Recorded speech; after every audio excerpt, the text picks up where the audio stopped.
Hello, everyone. Thanks for joining us. I'm just going to wait one more moment until we can get everyone in here.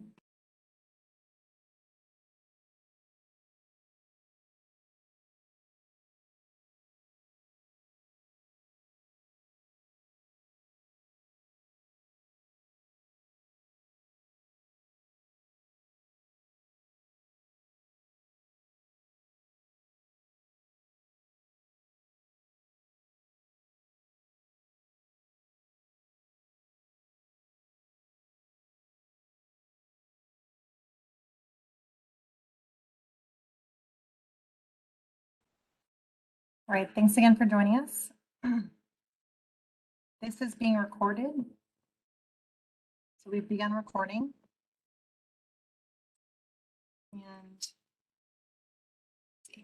so we are going to have a translator here tonight. So I'm going to just get us started and then we'll take a little quick break to get the translator up and running. And then we'll keep going. So my name is Lauren Delmar. I'm with the Fairfax County Department of Transportation. Welcome to the virtual community meeting on the proposed Safe Streets for All program.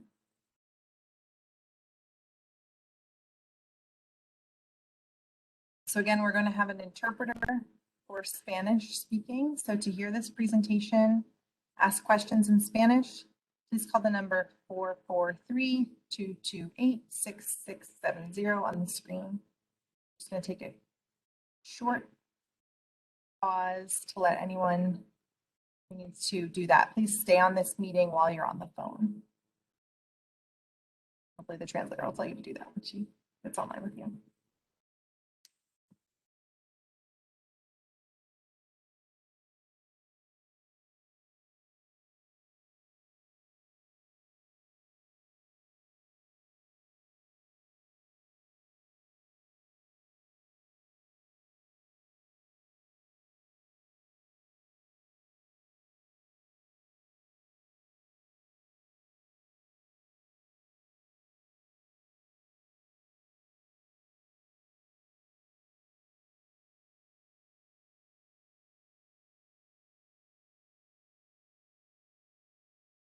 All right, well, we'll go ahead and get going.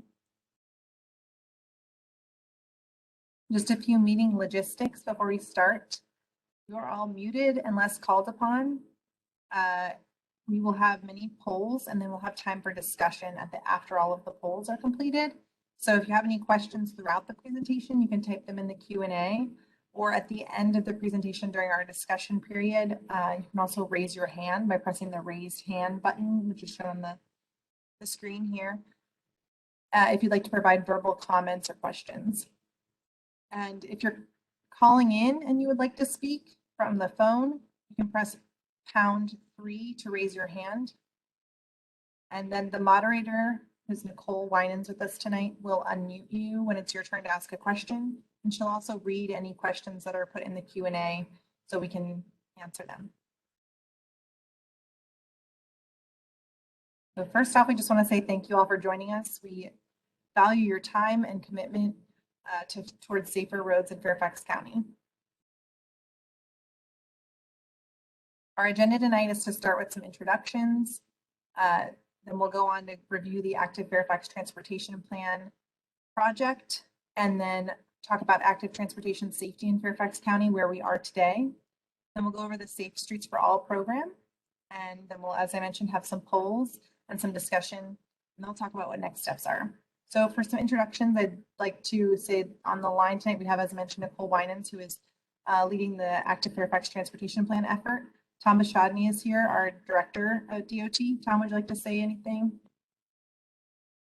Sure. Thank you, Lauren. Just very briefly, wanted to thank everybody for participating tonight, taking the time to give us your thoughts and ideas on how to improve the safety of our streets here in Fairfax County, particularly for pedestrians and bicyclists.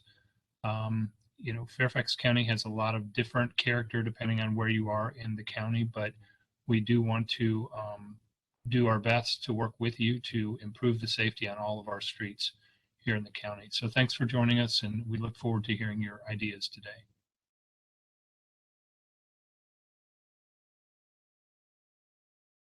Thanks, Tom. We also have Michael Guarino, who turned his camera on here. He's our section chief in our capital projects section. And then Chris Wells, who is our active transportation program manager. And I think that covers our introductions. Good evening. Thanks, Chris. All right, so let's talk about what is active transportation. This is a definition of active transportation. It's mostly non-motorized travel. That includes walking, biking, hiking, riding a scooter or a horse, and it includes both transportation and what we would traditionally consider recreational purposes. That's still wrapped in with the definition of active transportation. And some of it says mostly non-motorized because we do include e-scooters and e-bikes into this definition. So last year we launched the ActiveFairfax Transportation Plan effort. This is to update our guidance for sidewalks, bikeways, trails, and crosswalks and consolidate the existing plans that are out there, our countywide trails plan, our bike plan, into one comprehensive active transportation plan. The Active Transportation Plan priorities, which have now been approved by the Board of Supervisors, include to plan a connected and comfortable network of sidewalks, bikeways, trails, and also streets, which serve people of all ages and abilities. To help engineers design safer crosswalks and to have them more frequently to encourage crosswalk use. To recommend changes to laws that can help make walking and biking safer and more comfortable. To recommend programs and initiatives to encourage people to walk and bike, like bike to school day, bike to work day, those kinds of initiatives. And to recommend what areas or streets should be improved first.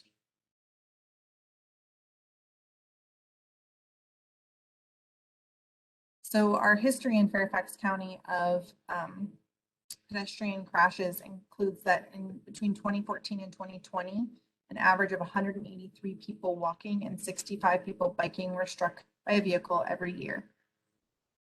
This includes from 10 to 17 fatalities each year. And this year in 2021, we've had 13 fatalities to date, including 11 pedestrian and 2 bicycle fatalities. In January of 2020, the Board of Supervisors passed a motion to make Fairfax County safer for pedestrians and bicyclists, which included to establish and achieve measurable safety goals.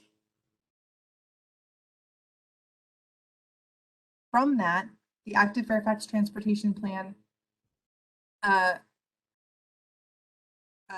from that Active Fairfax Transportation Plan effort, we have developed draft recommendations for the proposed Safe Streets for All program. And then once that Safe Streets for All program is approved by the board, it will become a standalone initiative and it will be independent of the Active Fairfax Transportation Plan. So, and just to explain a little bit of what the Safe Streets for All plan is meant to address, we're really trying to target the active transportation users here. There are some existing plans in place statewide that target drivers. So this is really a more active transportation user focused Safe Streets plan and not so focused on reducing driver fatalities and crashes. So we're going to look at a few maps here to talk about pedestrian and bicycle crashes, where they're happening now, and in a few different ways. So on the next few slides, the pedestrians will be on the left side and the bicyclists will be on the right side. This one looks at it by the numbers. So each of these little circles indicates by its size and by the darkness of the red circle, the number of crashes that are happening in all of these locations. There are different scales for the pedestrian and bicycle, so you can't necessarily compare between the two, but you can get a sense county-wide of how we're spread out. The crashes are really spread out throughout the county, and but there are some pockets where we're seeing very high number of crashes. And this is again a 5-year period from 2014 to 2018 through 2018. Now looking at these same numbers, but instead by the crash rate in the census blocks. So the crash rate per 1,000 residents. So again, we can just see the different spread throughout the county. And again, they're different scales. So it's not that we have higher crash rates for bicyclists, but that it's a different scale when looking between the two maps. I'll look at that for a moment.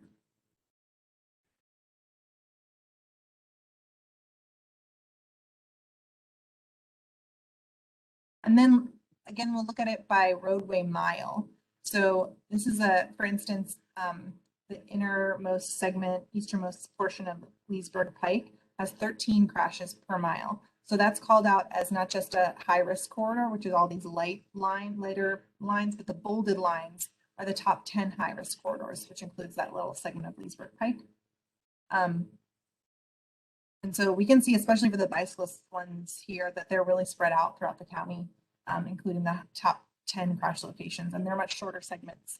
And then for the pedestrians, we have covered a lot of our major roadways as high-risk corridors. And then lastly, just looking at these crashes by proximity to transit. So all of these, a lot of our crashes are happening within a quarter mile of a transit station or bus stop. You can see that's about 90% of our pedestrian crashes and 80% of our bicycle crashes. So this isn't necessarily because our bus stops or transit stations are causing pedestrian crashes, but more so that we have them covering quite a large area where our highest density is, and that's also where we tend to have high use of the facilities by pedestrians and bicyclists, and also sort of greater volumes of traffic as well. So it's just in our high activity areas, we're seeing a lot of these crashes occurring, which is also where buses are running.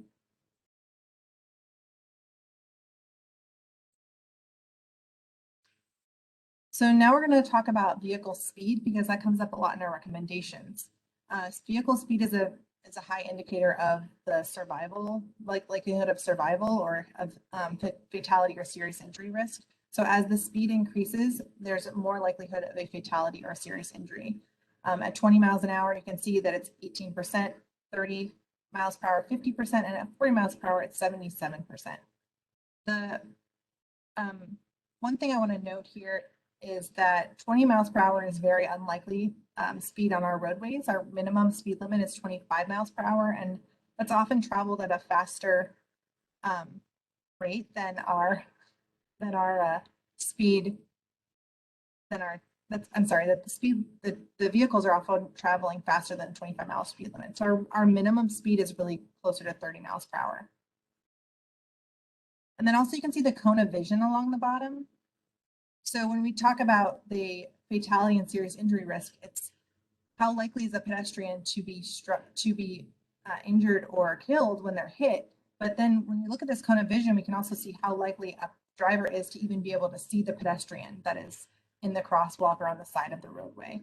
So at 20 miles per hour, we can see the whole roadway, but by the time we're up to 40 miles per hour, you have a very narrow cone of vision. So this is indicating how it's less likely that a driver can even be able to yield or stop for a pedestrian if they can't even see them.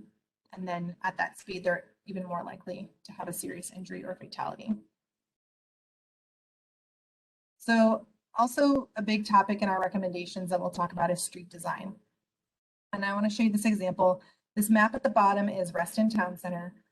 And these are the crashes plotted between 2014 and 2018.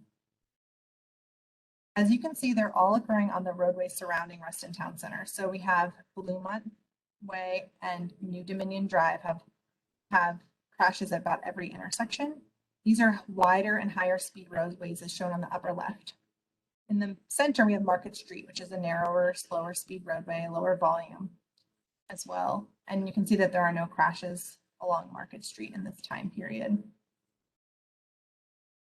And then the crashes are also labeled by the severity of the crash. So we do have one fatal crash on this map, and then mostly visible injury crashes.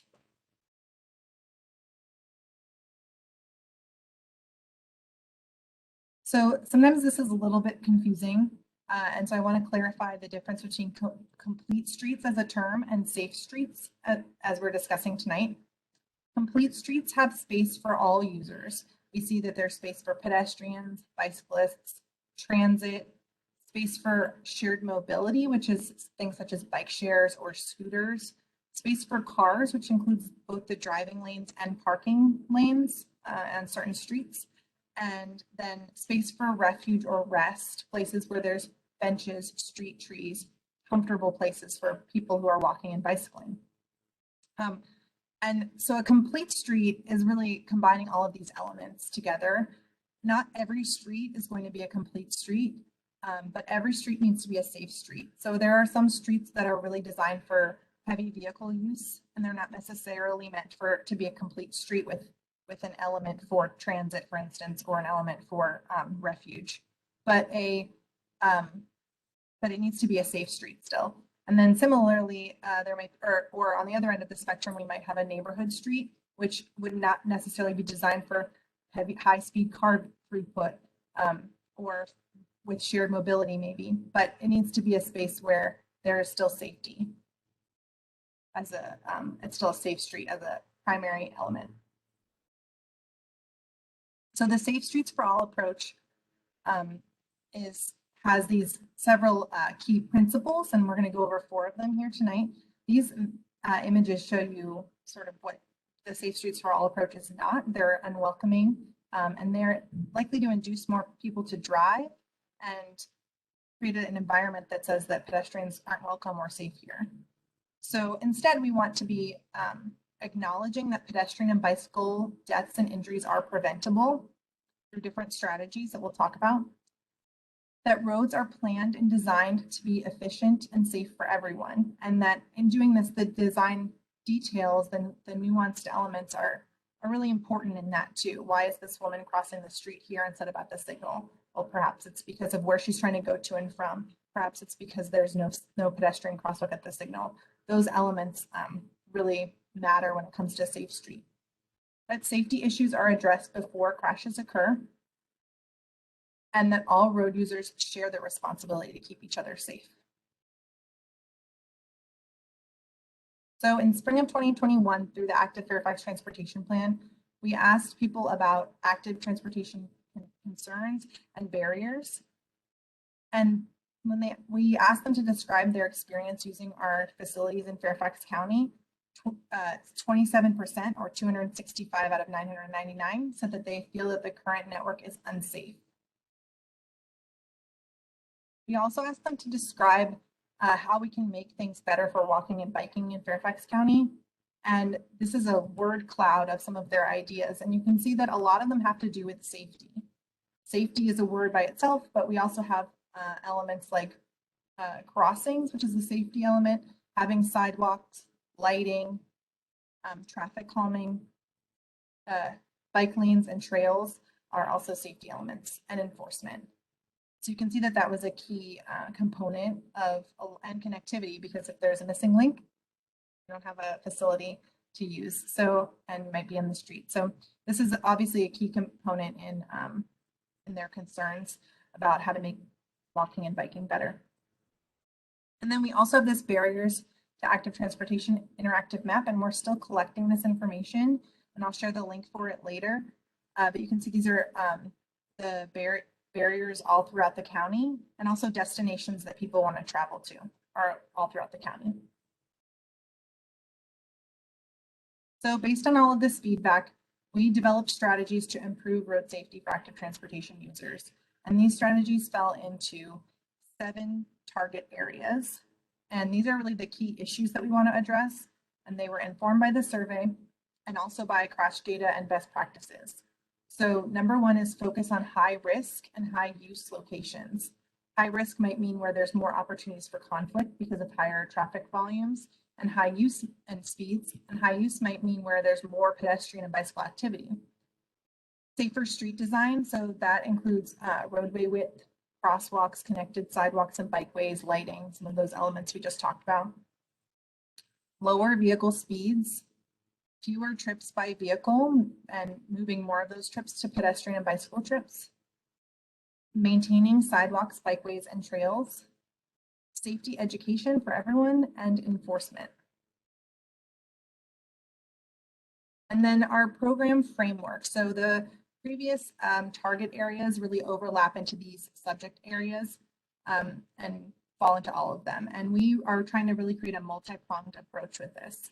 So we're going to, I'll read these. So they're first policy and planning, street design and traffic engineering, equity and social justice, funding and implementation, which also includes staffing, education and traffic safety culture, and monitoring and evaluation. So now we're going to go through one by one some of the several of the recommendations, but we're going to go through each of the program framework areas and discuss some of the recommendations and have you participate in polls to see what recommendations you find the most important. So the question for the next several slides are, which of the recommendations are most important to you to improve active transportation safety? And we'll go through each one of these target areas. So the first one is policy and planning. We're pulling up the poll, thank you. I'll read them and then we'll take a couple minutes just to consider and answer the poll. So please select your top 2 priorities for the next 6 polls.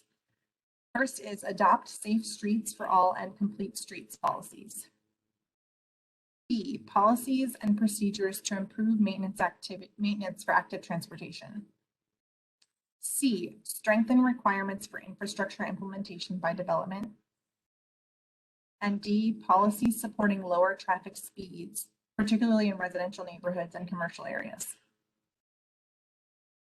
And I just want to note that these next few slides are going to show you some of our recommendations, not all of the recommendations for the program. And if you think we're missing something in any of these, we'd be happy to discuss that later so we can make sure that we're including the priorities for the community as well. So we'll just take another moment here to select your top 2 priorities.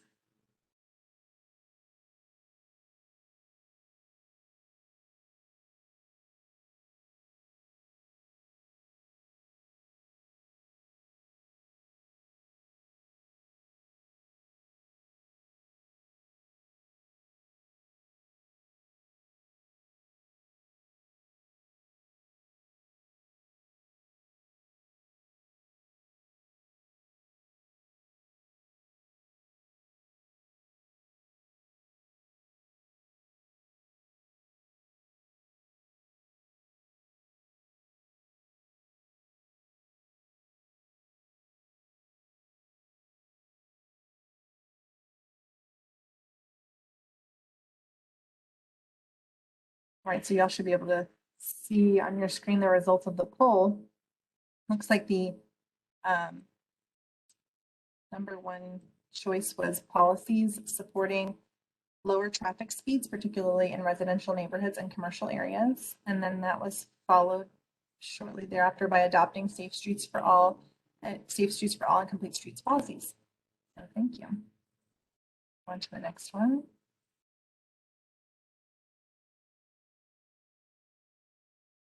There we go. So the next focus area is street design and engineering. And again, select your top 2 priorities. This time we have 5 choices. A, safer intersections to reduce collision risk between people driving, walking, and bicycling. B, to prioritize the safety and comfort and convenience needs of active transportation users in road designs. This often might mean prioritizing them over other users. C, lower speed limits through design, especially in urban areas, activity centers, and residential neighborhoods. D, safer access to bus stops on both sides of the road. And E, innovative technology to address safety issues. So again, please select your top 2 priorities.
Close our poll. And then the top choice here was lower speeds through design, especially in urban areas, activity centers, and residential neighborhoods. And then a little bit of a spread between safer intersections and prioritizing the safety, comfort, and convenience needs of active transportation users. Great, thank you. Okay, so poll 3 is for the equity and social justice. Again, your top 2 priorities. We have A, prioritize maintenance and capital improvements in high need areas. And high need is really based on spatial equity analysis of social demographic factors. So that includes like availability of a vehicle, income, race, disability, or age. It's different from demand, which is more of a land use consideration. Then we have collect race, ethnicity, and disability data of pedestrians and bicycle crash victims and analyze data for disparities. C, prioritize community engagement of groups disproportionately impacted by bicycle and pedestrian crashes. And D, conduct community walk and bicycle audits to determine safety concerns and to develop solutions. I'll give you about another minute to respond to the poll.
All right, and from our poll, we have a pretty good spread. A lot of you said prioritizing maintenance and capital improvements in high need areas. And we also had collecting race, ethnicity, and disability data of pedestrian and bicycle crash victims and analyzing it for disparities, and then also conducting community walk and bicycle audits. Thank you. All right, our next poll is for funding and implementation. So again, please select your top 2 priorities. The first is an interdisciplinary task force to oversee the program. B is more dedicated safety funding for small spot improvements, like newer, better crosswalks or filling in sidewalk gaps. C, more maintenance funding for existing trails, crosswalks, and safety equipment, such as street lighting. D, expedite building the active transportation network. So all of our missing sidewalks and trails, longer connections than B. And E, funding for non-infrastructure programs such as road safety campaigns. Go ahead and give you another minute for that one as well.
Right, so for this one, we had a lot of interest in expediting building the active transportation network.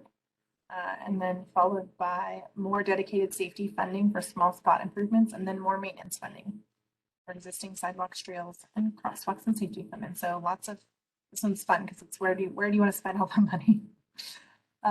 So thank you for that. We're going to go ahead to the next one, which is education and traffic safety culture. So again, your top two priorities. A is regularly targeted education campaigns about traffic safety. B, encourage private and public sector employers to provide road safety education to employees. C, traffic safety education curriculums for students and adults. D, a web page that is an interactive clearinghouse for road safety information. And E, speed feedback or your speed signage at high crash locations along high risk corridors and in school zones. So those are like the signs that say speed limit and then your speed. It's radar detection of your speed. So again, we'll give you another minute here to answer this poll, and we have 2 more polls for our Q&A.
All right, so for this one, it looks like we have a lot of interest in the speed feedback signs or the your speed signs, and then followed by regular targeted education campaigns. Great, thank you.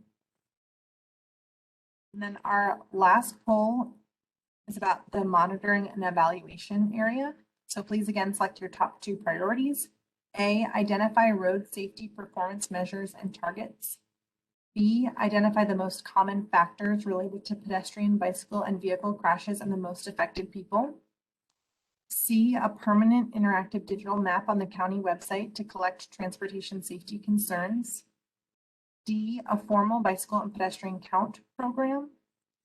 And E, before and after studies of transportation safety improvements.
All right, thank you. So for this one, looks like our most popular choice was before and after studies, followed by identifying road safety performance measures and targets, and then also identify the most common factors related to crashes and the most affected people. So thank you again for your responses to all of these polls. We have one more poll, which is just since we have all of these priorities, we're curious to know what your top 3 priorities are in these subject areas. You know, some of them are sort of necessary no matter what. So that might include equity and social justice is one that sort of takes over for all of these. But we want to know what you think is the most important. Is it A, policy and planning and the recommendations that we shared from there? B, street design and traffic engineering? Again, equity and social justice, funding and implementation, education and traffic safety culture, and monitoring and evaluation. So for this poll, you can choose 3 with the little check boxes, please. Thank you.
All right, thank you. So closing out this poll, looks like we have a lot of people tonight interested in street design and traffic engineering.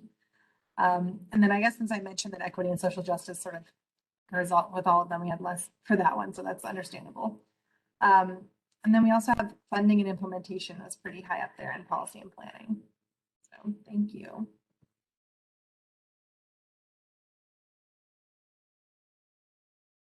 All right, so now we're going to begin our discussion. Nicole's going to read the questions in the Q&A and then also address any raised hands. So I'll help with responses. Thank you, Lauren. We do have some questions in the chat. Let's start with the first question from Jorge. When appropriate, I'm interested in asking for school property gates to public path to not be locked, as that discourages walking and biking by forcing longer paths. Thank you, Jorge, for that comment. I think that makes a lot of sense. I think that there may be some sensitivity towards public access to all of our schools and certain places on school property, but this is really something for us to discuss with Fairfax County Public Schools as our partner in this effort, as one of our many partners. So thank you for that feedback. So there are a few more questions that Jorge asked that I will come back to mix it up a little bit. So we have one other question from Diane. Is the 2021 General Assembly Bill HB 1903 that allows reduction of certain road speed limits down to 50 miles per hour being given any consideration?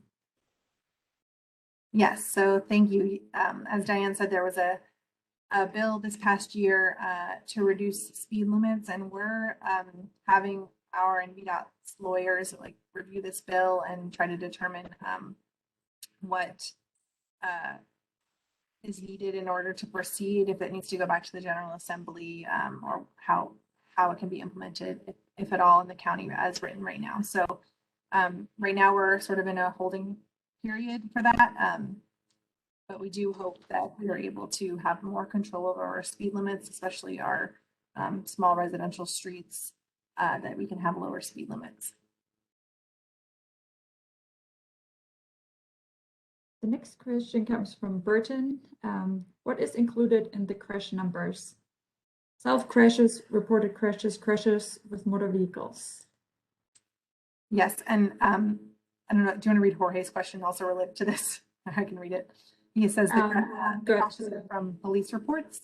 If so, it doesn't include those not reported, and if there's any way to, is there an effort to interfere with near-miss data, interface with near-miss data? So the crash numbers that we're presenting are from police reports, so they're not self-reported. They're from whatever report was written up by the officer who reported to the scene. They're primarily crashes with motor vehicles. It is possible to have a crash report for a crash between a pedestrian and a bicyclist, or a bicyclist and a bicyclist, but for the most part, all of our crashes are with motor vehicles. And so, yes, we acknowledge that we're missing some crash data, that crashes that were not reported, or crashes that didn't happen, but were very close to happening. And so Jorge mentions that there is an effort to collect near-miss data. The Fairfax Families for Safe Streets, which is a smaller advocacy group in the Northern Virginia Family for Safe Streets, is collecting that data, and they are giving us that data on a regular basis so that we can review it and consider the near-miss data. But right now, they're just trying to get more and more data, so we're interested to see what that comes up with and how we can utilize it to try to identify places that where maybe crashes aren't being reported, or that frequently have near-miss incidents. Thank you. Let's go over to some of the verbal questions. So I see Bruce Wright is raising his hand. So Bruce, I will go ahead and unmute you. Hi, hey, thanks for the presentation. First, a comment regarding the monitoring section. I think one of the aspects that should be added is a monitoring of progress of the plan itself. And I mean, that may be included in that list, but I didn't see it. The first bike plan, the original bike plan, was excellent, but there were a lot of parts of that plan that didn't get implemented. And we, being FAB, had worked with DOT to try to set up a kind of a monitoring implementation framework, and we really didn't. So I think that would be really important for this plan. The other comment is related to the street design and other changes to the roadway. Since VDOT owns all of the streets, I guess I got a couple of questions. Is VDOT in this meeting today, or have they been in meetings? And it's critical that they be part of this whole effort. A recent example was highlighted by Douglas Stewart in Greater Washington regarding improvements along Route 123 near George Mason, and the county had asked the developer to do certain things to tame the streets, such as reducing the turn radii, and that was contingent on them getting approval. Well, they got approved, they said they would do it, and then VDOT would not approve it. So they can be a major hindrance to some of the goals for making our streets safer. And some of us think that VDOT could be much more innovative and flexible in using such things as bicycle signals and hawk signals at intersections. So I guess those are two comments, not really questions. But I guess the question is, how involved is VDOT? Yeah, so I think that's a really great comment. First off, just to monitor how we're doing with these program recommendations themselves. We have a lot of other monitoring criteria where we could incorporate the program recommendations, or we can just have a new goal in that one. And so I think that's really great feedback and a good point that we need to be making sure that we're looking back to these recommendations as we look forward. Even as we get going into the weeds of a lot of these things. And then regarding VDOT's involvement, yes, we had Heidi Mitter at our first meeting. She's the bicycle and pedestrian coordinator with VDOT Northern Virginia District. And today we have it's Michael Trin here today, and he's attending on behalf of VDOT. We do have them as one of our key partners. VDOT, as you mentioned, owns and maintains the roadways in Fairfax County, and they are a critical stakeholder for us. So when we look at each of our recommendations in our recommendations document, we have the stakeholders listed, and VDOT is a stakeholder in many of the recommendations, and we're excited to work with them on this and to help them. They've come a long way in the last few years, and we're excited to keep pushing that envelope with them. Thank you, Lauren. Bruce, if you wouldn't mind lowering your hand so we know if you want to ask another question, that this is a new question. Thank you. Let's go to the next person that would like to speak. Burton, I will unmute you. So thanks for organizing this. It's nice to see. I was struck by some language that you used at the beginning of the presentation and that I would like to see changed, and that is the use of sort of a passive construction when you're talking about crashes and being struck by a vehicle, as if the vehicle didn't have a person driving it. And it bothers me to see this type of language used in police reports and newspaper articles too. And I think it's something that the county could very cheaply start to change, so that when we talk about pedestrians being struck, they're being struck by other people. They're not being struck by vehicles. I mean, the vehicle is used to strike them, but it's another person that's driving that vehicle that is striking another person. The person driving is responsible. And I think that should be made clear. I mean, sure, there's engineering factors and all the other things that that can be contributing factors, but you know, when it comes down to it, it's one person, you know, putting another person's life in danger. You know, if you see a police report about a murder or something, that's attributed to a person. It's not like, oh, a bullet struck a person. You know, the bullet was fired by someone, and the person who fired the bullet is responsible. And then I had some other questions that I put in the chat, which I'd appreciate you getting to if you have time. Thanks. Thank you for that feedback, Burton. I think you make a really good point about the use of passive voice there. I think we want to emphasize the significance of the pedestrians and bicyclists, but we don't want to diminish the fact that there are drivers in every vehicle. And so I really appreciate your insight there. And one of the things that we've done to also look at that is to call every crash a crash or a collision and not an accident, because it is preventable, as we mentioned, is one of our priorities in the Safe Streets for All framework priorities. So thank you. Thank you, Lauren. Let's go back to the chat. We have a question from Jim Klein.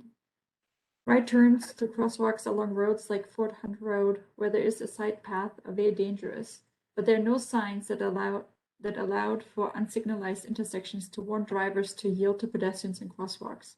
How can we get better protection for pedestrians and cyclists from rapidly turning right turns through crosswalks along roads like Fort Hunt with speed 35 miles per hour speed limits, but 50 miles per hour operating speeds? Thanks, Jim. So you're getting into the details here. I like it. The engineering of these crosswalks is really important for us. And so I think that this question sort of falls into how can we improve the design standards, and so you mentioned that they're not allowed. And so how can we work with VDOT to allow different types of strategies and mitigation techniques to draw attention to the users in the side path, or as we add cycle tracks and separated bike lanes, how can we draw more attention to those users? So I think this is a really good note that we have a lot of side paths throughout the county where there's not a lot of attention. There's not even necessarily crosswalk markings for you to even know that there's a crosswalk there. So we do need to look at this, and as well as many other design considerations with VDOT and try to improve that. So yeah, thank you.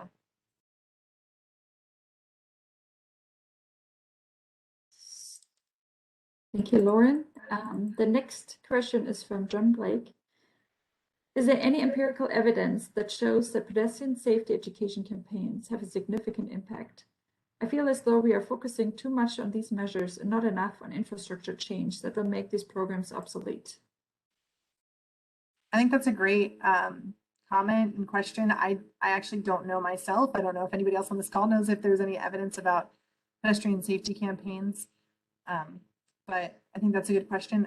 It's a multi-pronged approach that we're trying to target. So we're trying to include all of these elements rather than just infrastructure, although we know that's a very important element. But I'll let Tom talk about the safety campaigns. Chris was first, but I have a couple thoughts too. Go ahead, Chris. Oh, okay, go ahead. Yeah, sure. Thank you.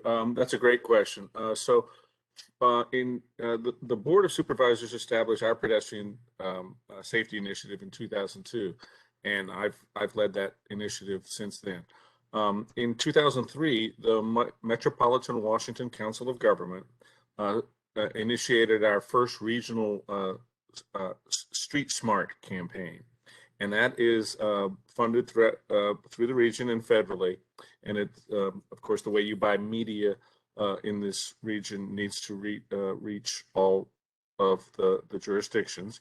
And so that's why it's done regionally. And as part of that, every year, we do research associated with it. We do before and after studies of awareness. We do before and after studies of behavior modification and crash data. So what it shows is that when those campaigns are active, and they originally were once a year and now they're twice a year, targeted around the change of the clocks, awareness, behavior, and crashes are improved. However, it also shows that when those campaigns are not going on, people revert back to normal. One of the key aspects to that is enforcement. So during those campaigns, the regional law enforcement partners increase targeted enforcement as part of this campaign. And so, as you can imagine, when there's more messaging and more enforcement, things work out better. And it has trended better over all these nearly 20 years. However, you know, in all honesty, it does tend to normalize again when that messaging and when that enforcement is not ongoing all year round. So Chris took most of what I was going to say, but the evaluation that the Council of Governments does is available, and they do post it on their website. So if anybody's interested in diving more deeply, you can find that information on mwcog.org. But yes, there is a robust evaluation of those programs, those public outreach programs, and that information can be reviewed by anybody who might be interested. Thank you, Tom and Chris, and thank you, John, for the question. Okay, let's go to one of Burton's questions. He posted multiple in the chat, so I want to make sure we get to them as well. Burton asks, is a complete street one that doesn't include space shared by cyclists and drivers? That's what the graphic you showed implies. That's a good question. So a complete street, generally, we're talking about separated space, but it's context sensitive. So if the roadway is of a low enough speed and volume where it's appropriate for a bicyclist to share the space with the driver, then that is still considered a complete street. It can be, depending on what the other characteristics are. Thank you. We have a couple of raised hands again, so let's jump back to the robo questions. And we have Fran who would like to ask a question. Hi there. Before you mentioned that VDOT owns and maintains all the streets. We've been told that the county actually owns the land and that they have a maintenance agreement with VDOT. Can somebody clarify that a little bit for me? Al, would you like to take that one? Sure. I'm also happy to answer. So VDOT owns and maintains all the roads. On secondary roads, which are usually residential roads or non-primaries like Route 7, Route 1, the county does hold the underlying property underneath. They're dedicated to the county when they're constructed, but they're then turned over to VDOT for maintenance. So VDOT is responsible for the maintenance and operation of those facilities as soon as the county turns them over. So when they're accepted into the state system, and pretty much every board meeting or every other board meeting, there's a series of roads that may have been completed by developers that get turned over to VDOT. But theoretically, or not theoretically, technically, the county does own the underlying right-of-way on secondary roads. But the just to add to that, this is our entitlement. The actual asset, the road itself, is physically turned over to the state. They actually own the infrastructure, and that's for liability purposes. So while the county may hold the underlying fee to the land, the state actually controls the assets. So it's more than just a maintenance agreement. It's much more complicated than that. Thank you, Eric and Tom. All right, let's go to the next question. Fran, please take down your hand unless you would like to ask another question, so I can call on you again if you have an additional question. The next question comes from John, and I will unmute you.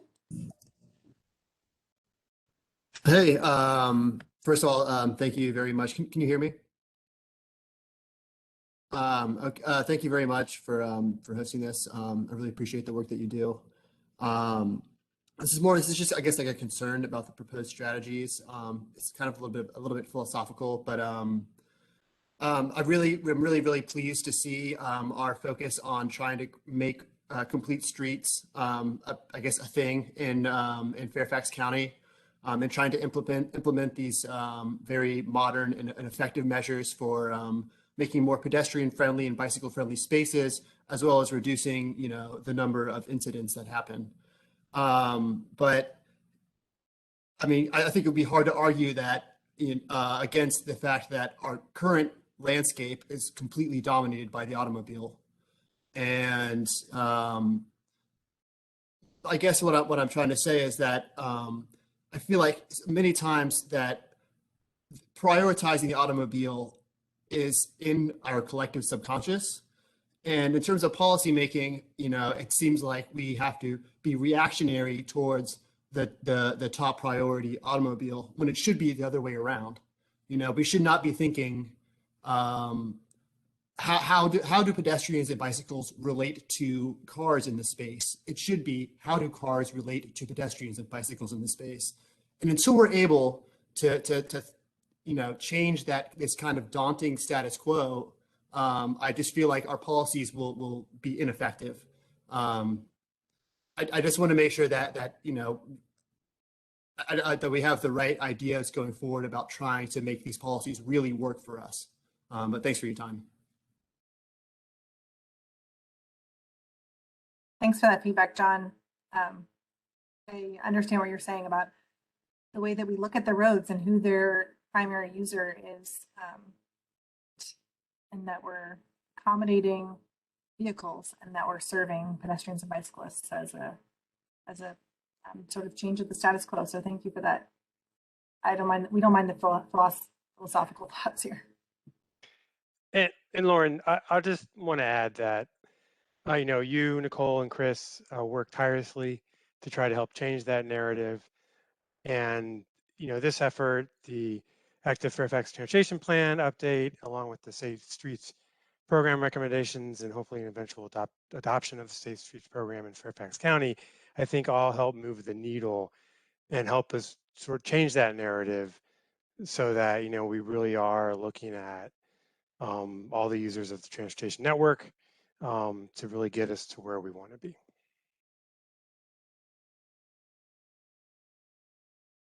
Thanks, Michael. Let's move on to the next question, which comes from Diane. And it's a traffic calming. She says, I live in a 60-year-old community with a high inventory of one-level single-family homes near a business district that attracts a higher percentage of seniors and disabled. We need effective traffic calming solutions other than speed humps that can delay an ambulance or jostle the disabled. Will the Safe Streets for All program address the need of aging baby boomer population in older neighborhoods? Will there be any type of program that would help identify high percentage of disabled needs? Thanks, Diane. So we currently have a traffic calming program. It seems like you might be aware of it. It's called the Residential Traffic Administration Program, RTAP. And a neighborhood can apply to be a part of that program through their supervisors, the district office.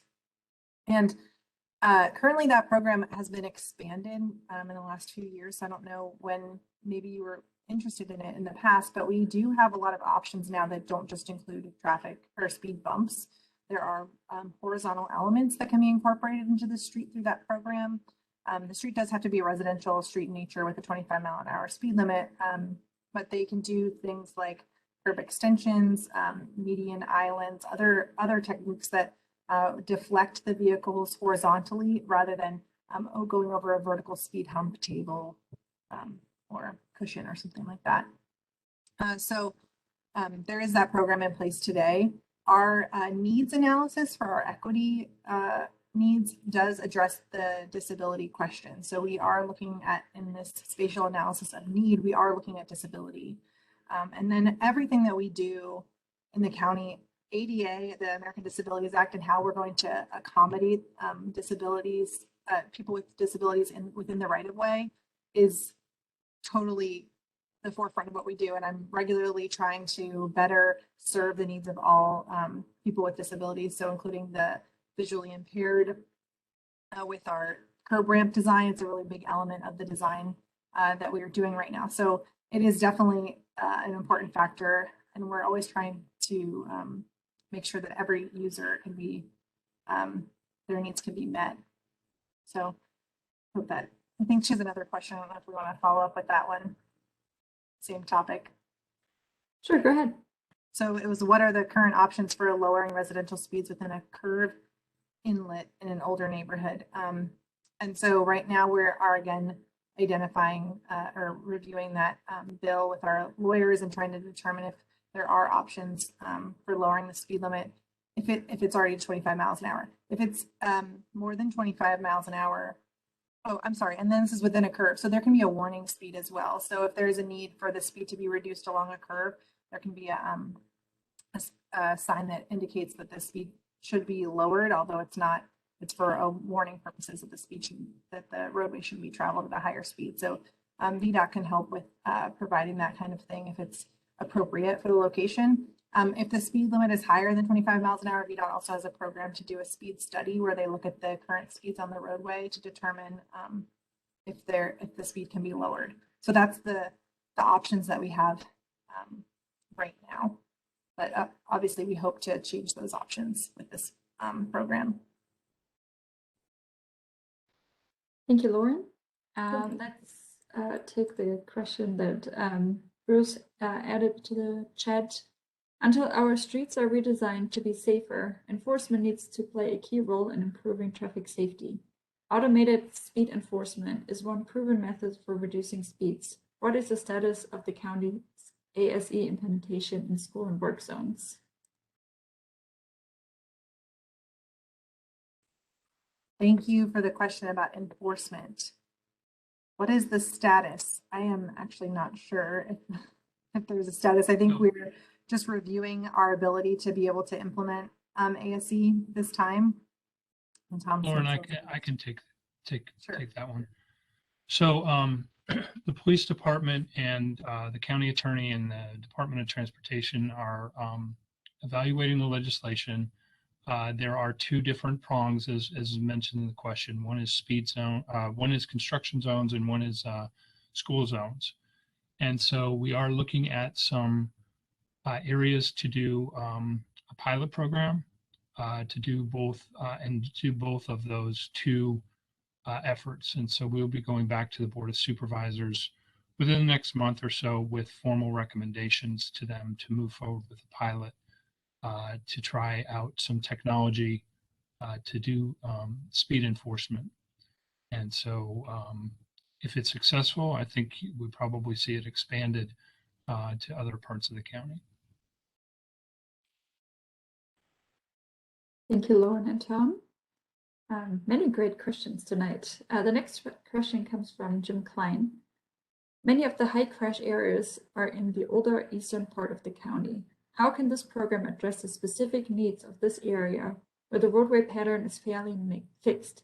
Former semi-rural roads are now urbanized. There are very few places to cross these roads safely, and they're unlikely to redevelop anytime soon.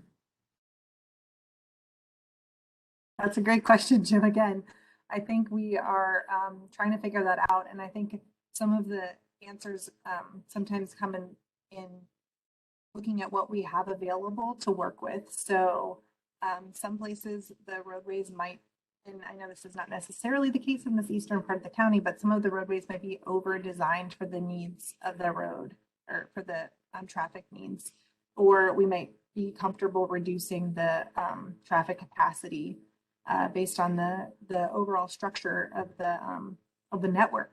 So sometimes where things are constrained on the outside, we're looking to the inside to see how we can better accommodate other users by potentially taking away or reducing some of the space available to vehicles. I think this question about how can we address the crossings when there are difficult and few places to cross safely. We need to improve those at wherever there's crossing needs. And so right now we have some resources to do that, but hopefully more resources will allow us to utilize some of the countermeasures that we have available right now in the sort of toolkit from both on the federal level and also with VDOT to help improve those crosswalks, draw attention to them, lower the speeds near the crosswalks. Yeah, so great question. It's going to be a challenge for us for sure. Thank you, Lauren. Going back to one of Burton's questions, what are bikeways? Bike lanes, shared paths, bikeable streets. Could this be made clear in materials and future communications? What are bikeways? Yes. Okay. So right, bikeways are covering anything that a bike can utilize that may not be covered by the other elements. So a bike lane, yes, as you mentioned, a shared use path is a bikeway. So right now in the county, we're sort of following along with the national trends of a shift from the focus on on-road facilities for bicyclists to off-road, because most of the users want to travel off-road. So any place a bike can use, which is really anything in the county, is a bikeway. But in this case, we're kind of looking more at the things that are designated for bikes that aren't covered by the other components. So it's not a trail, it's not a sidewalk. It might be a bike lane or a shared use path. I'm sorry, a cycle track or a separated bike lane.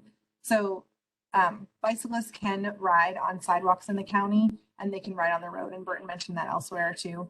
And so if a bicyclist is riding on the sidewalk, they're considered a pedestrian, and riding on the road, they're considered a vehicle by our law right now. So yeah, I hope that better, but I think that's a good point that we need to clarify that a little bit more.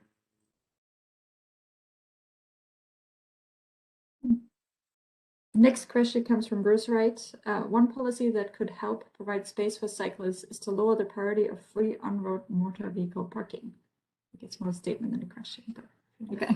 That.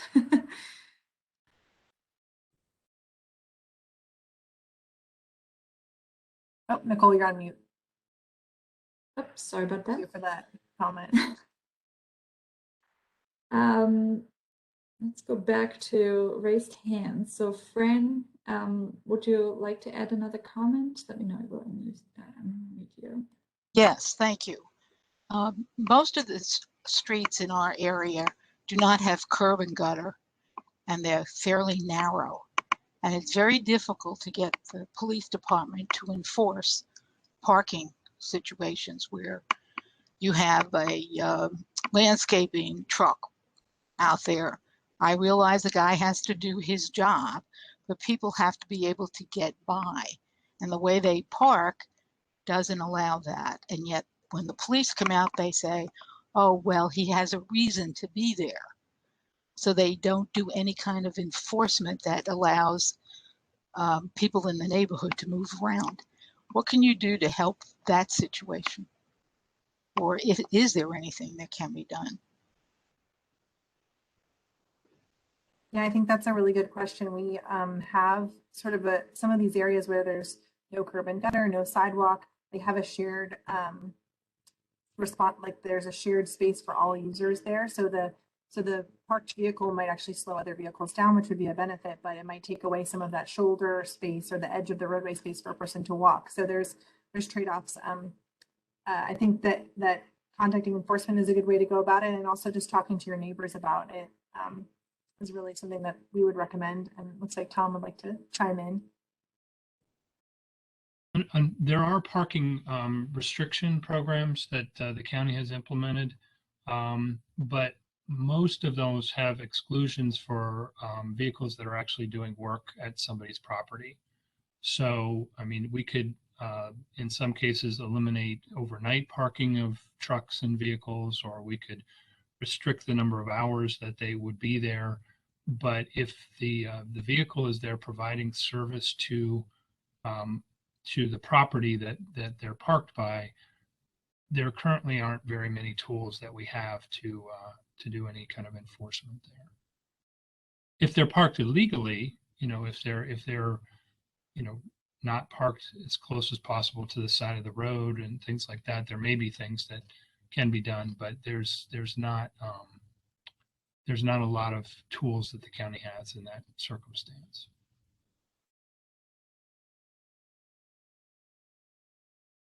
Thank you, Tom.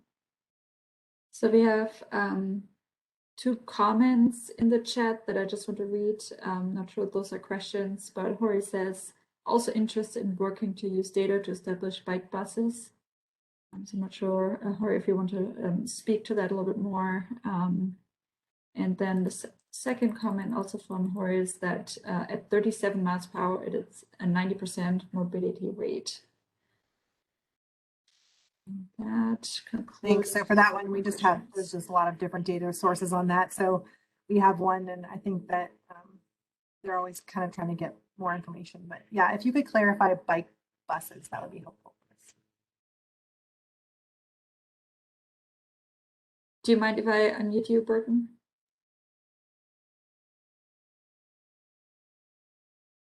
You're now unmuted if you'd like to verbally ask a question. I didn't ask about bike buses. That was someone else. Oh, interesting. Sorry about that. It was Jorge. Oh, I'm sorry. Too many people in the car. Let's see. Let's find Jorge. He's still here. I think he may have dropped off. Sorry, we didn't get to that question earlier before he was not able to answer the question anymore. But that's if you to explain what a bike bus is. It's a group of students traveling together on bikes, usually accompanied by an adult as an alternative to getting to school. Thanks, Nicole. Like a walking school bus, but for bikes. I just haven't heard of it like that before. See, we learned things too. Thank you. So I see Fran has her hand up. Do you have another question, Fran?